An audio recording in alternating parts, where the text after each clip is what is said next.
আমি মনে করি শেখার ক্ষেত্রে যে সমস্যাটা সেটা হচ্ছে আসলে সরকারি পৃষ্ঠপোষকতা খুব দরকার। সরকারি এবং বেসরকারি পৃষ্ঠপোষকতা ছাড়া এই নজরুলকে ছড়ানোর যে আন্দোলন সেটা আসলে কোনোভাবেই সম্ভব নয়। আমাদের দেশে কিছু সংগঠন আছে যারা মানে কী বল প্রতিষ্ঠানগতভাবে তারা শিক্ষা দিচ্ছে, যেমন ছায়ানট আছে, বাফা আছে, নজরুল একাডেমি আছে, এরকম কিছু সংগঠন তারা কিন্তু নজরুলকে একদম শুদ্ধভাবে বাংলাদেশ নজরুল সঙ্গীত সংস্থা তো প্রাতিষ্ঠানিক শিক্ষা না দিয়ে তারা বিভিন্ন জেলায় কর্মশালা পরিচালনা করছে। সারা দেশ থেকে ছেলে মেয়ে তৈরি হচ্ছে যারা তাদেরকে এনে এখানে তাদের অনুষ্ঠান করা হচ্ছে, তাদের গান রেকর্ড করা হচ্ছে। এই ক্ষেত্রে নজরুল সঙ্গীত সংস্থা বেশ কাজ করছে। তাহলে সেক্ষেত্রে নজরুল সঙ্গীত সংস্থার তো একটা বড় ভূমিকা রয়েছে। এই বিষয়টা আপনার কাছে জানতে চাই, আপনি কি কোনো দায়িত্বে আছেন? আসলে নজরুল সঙ্গীত সংস্থা আমরা 2011 সালে এটা প্রতিষ্ঠিত হয়। সেই সময় আমাদের শ্রদ্ধেয় গুরুজন সুধীন দাস, খালিদ হোসেন, জোসেফ কমল রড্রিক্স, খায়রুল আনাম শাকিল, ইয়াকুব আলী খান ওনারা ছিলেন। তো সেই সময় থেকেই আসলে আমাদের উদ্দেশ্যই ছিল যে আমরা নজরুলকে সারা দেশে এবং দেশের বাইরে ছড়িয়ে দেব।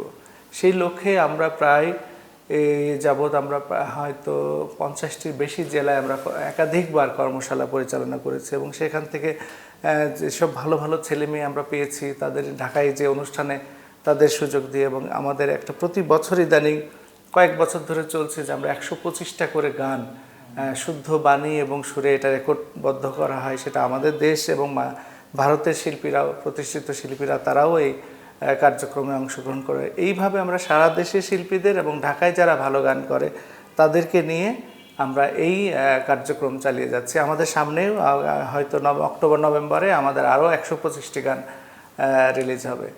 এছাড়াও আমাদের যে আরও প্রায় 500 রেকর্ড হয়েছে, সেই 500 রেকর্ডে আরও শিল্পীরা যারা তাদের পছন্দ মতো গান নিয়ে ওই মিউজিক ট্র্যাক সেইগুলোতেও তারা গান রেকর্ড করতে পারছে। আমি বাংলাদেশ নজরুল সঙ্গীত সংস্থার সাংগঠনিক সম্পাদক হিসাবে কাজ করছি এবং প্রশিক্ষণের যে কাজগুলো সেখানে আমি যুক্ত আছি। আমি সম্প্রতি নেত্রকোনা থেকে আসলাম, আবার এরপরেই আবার বরিশালে কর্মশালা করে আসলাম, এই মাসেই করে আসছি।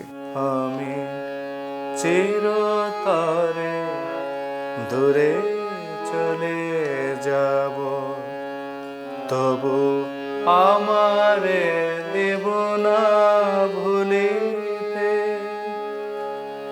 আমি চিরতরে দূরে চলে যাব, তবু আমারে দেব